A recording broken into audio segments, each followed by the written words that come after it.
So, ఫ్రెన్యులమ్ అంటే ఏంటి? చాలామందికి ఫ్రెన్యులమ్ చేయించుకోవాలా? వద్దా? చేయించుకోవడం వల్ల అడ్వాంటేజెస్ ఏంది? కొన్నిసార్లు చిన్నప్పుడు ఫ్రెన్యులమ్ కట్ అయిపోయింది. మళ్ళీ ఎందుకు చేయించుకోవాలని చెప్పేసి అంటుంటారు. ఆ సర్కంసిషన్‌తో పాటు ఫ్రెన్యులోప్లాస్టీ అడ్వాంటేజ్ ఉందనేది తెలుసుకుందాం. సో, ఫ్రెన్యులమ్ అంటే ఏంటి అంటే అంగం యొక్క ముందరున్న చర్మం ఏదైతే ఉందో, అంటే ముందరున్న హెడ్ భాగం అంటారు కదా! దానికి గ్లాండ్స్ అంటాము. అది కొంచెం పెద్దగా ఉంటుంది.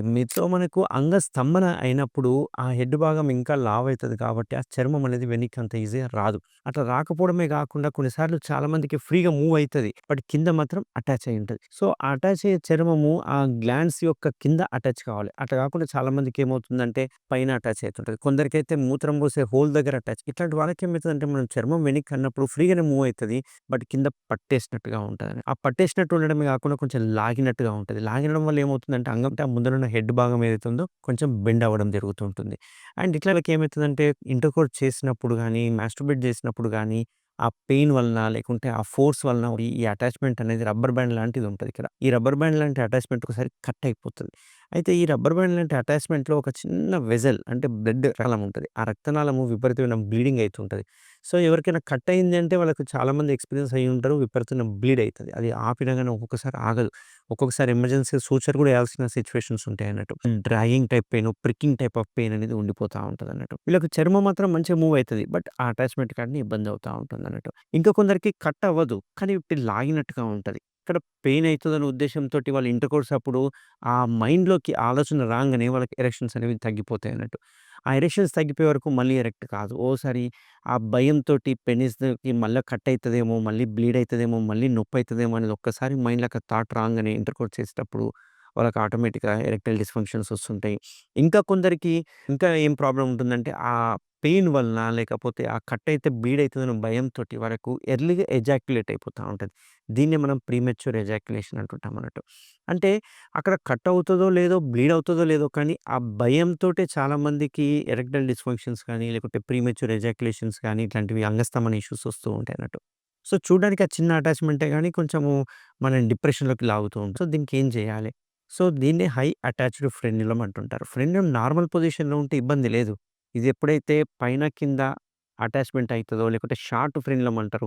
టైట్‌గా అయిపోయి చిన్న హ్మ్, తీగలాగా ఉండిపోతుంటుంది. కొందరికి మీరు ఇంకా గమనిస్తే గనక షుగర్ ఉన్న పేషెంట్స్‌కి బెలనైటిస్ ఎప్పుడైతే డెవలప్ అయితుందో, ఆ బెలనైటిస్ కానీ, బెలనోపాస్టైటిస్ వచ్చిన వాళ్ళకి ఆ ఫ్రెన్యులమ్ అయితే ఉందో, అంతకుముందు వాళ్ళకి సన్న తీగలాగా ఉండేది కదా! అది బాగా ఉబ్బిపోతుంటుంది. థిక్ అయిపోతుంది. మందంగా తయారైపోతా ఉంటుంది. ఇట్లాంటి వాళ్ళకి ఒక్కోసారి సెకండరీ ఇన్ఫెక్షన్ అంటే ఆ తెల్లటి జిగురు లాంటిది అతుక్కపోయినప్పుడు ఒక్కొక్కసారి అక్కడి నుంచి బ్లీడ్ అవ్వడము, దురదలు పెట్టడము, పెయిన్ అనిపియడము ఇట్లాంటివన్నీ చూస్తూ ఉంటామన్నట్టు. సో, ఇట్లాంటి వాళ్ళకేంది అంటే చాలామంది నన్నొచ్చి అడిగేది క్వెషన్ ఏంటి అంటే, "నాకు ఓన్లీ ఫ్రెన్యులమే కదా ప్రాబ్లమ్ ఉంది. ఓన్లీ ఫ్రెన్యులమ్ తీసేయండి సార్. మిగతా అంతా బాగుంది. నాకు స్కిన్ బాగుంది. నేను స్కిన్ ఉంచుకోవాలనుకుంటున్నాను. స్కిన్ తీయాలనుకోవట్లేదు. ఎందుకు ఉంచుకోవాలనుకుంటున్నాను అంటే ఇన్ని రోజులు ఉండే. ఇప్పుడు సడెన్‌గా తీస్తే నాకు ఆ సెన్సేషన్ బాధ ఉంది" అని చెప్పి చాలామంది నన్ను అడుగుతూ ఉంటారు. సో, చాలామందికి నేను చెప్పే సజెషన్ ఏంటి అంటే, ఆ చర్మం మనం చేసే ఫ్రెన్యోప్లాస్టీ గూడా లేజర్‌తో జేస్తాం. మాక్సిమం 90% సూచర్ ఎయ్యం. కొందరికి సూచర్ ఏస్తుంటాం. ఎందుకు ఎవరికి ఏస్తుంటాము అంటే, అది థిక్ అయిపోవడము, లేకపోతే అందులో ఆర్టరీ వెసెల్ కనిపించి బ్లీడ్ అయితదని డౌట్ ఉన్న వాళ్ళకి, లేకుంటే థిక్ ఉన్నప్పుడు కట్ జేసినప్పుడు రా ఏరియా ఉంటది. అట్లాంటి వాళ్ళకి మనము సూచర్ అనేది ఏస్తూ ఉంటాం.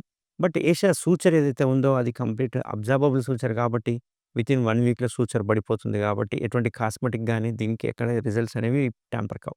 సో, మనకిక్కడ బేసిక్‌గా మీరు గుర్తుపెట్టుకోవాల్సింది ఏంది అంటే, మనం ఎప్పుడైతే ఓన్లీ ఫ్రెన్లోప్లాస్టీ చేసి సర్కంసిషన్ చేయకుండా వదిలేసేస్తే, మన ప్రాబ్లమ్ 80% సాల్వ్ అయినట్టు. ఇంకా 20% ప్రాబ్లమ్ అనేది ఉంటుంది. అది బికాస్ ఆఫ్ స్కిన్ వలన. ఎందుకంటే, మనం మొత్తం స్కిన్ తీసి, ఆ ఫ్రెన్‌లమ్‌ని గూడా మొత్తానికి కిందకి తీసుకొనొస్తే ఎటువంటి ఇష్యూ ఉండదు.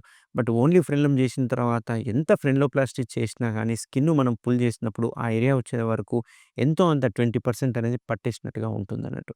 కాబట్టి ఎప్పుడైనా ఆల్వేస్ నా సజెషన్ యాస్ ఎ సర్జన్‌గా ఏంటి అంటే ఫ్రెన్లోప్లాస్టీ విత్ సర్కంసిషన్. చాలామంది నా మాట వినకుండా చేయించుకున్న వాళ్ళు చాలామందున్నారు. వాళ్ళందరూ అందులో ఒక 10 మెంబర్స్ అనుకోండి.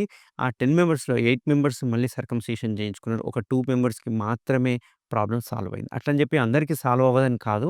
బట్ మొత్తం చేయించుకుంటేనే అది కంఫర్ట్‌గా ఉంటుందని అర్థం.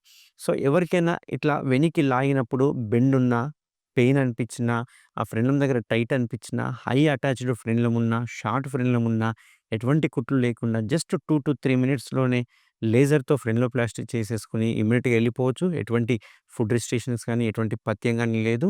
యాజ్ యూజువల్‌గా వాళ్ళు అన్ని పనులు చేసుకోవచ్చన్నట్టు. సో, ఎవరికైనా ఈ ఫ్రెన్‌లం గురించి సెకండ్ ఒపీనియన్ కావాలనుకున్నా గాని నేను అవైలబుల్ ఉంటాను. Thank you very much.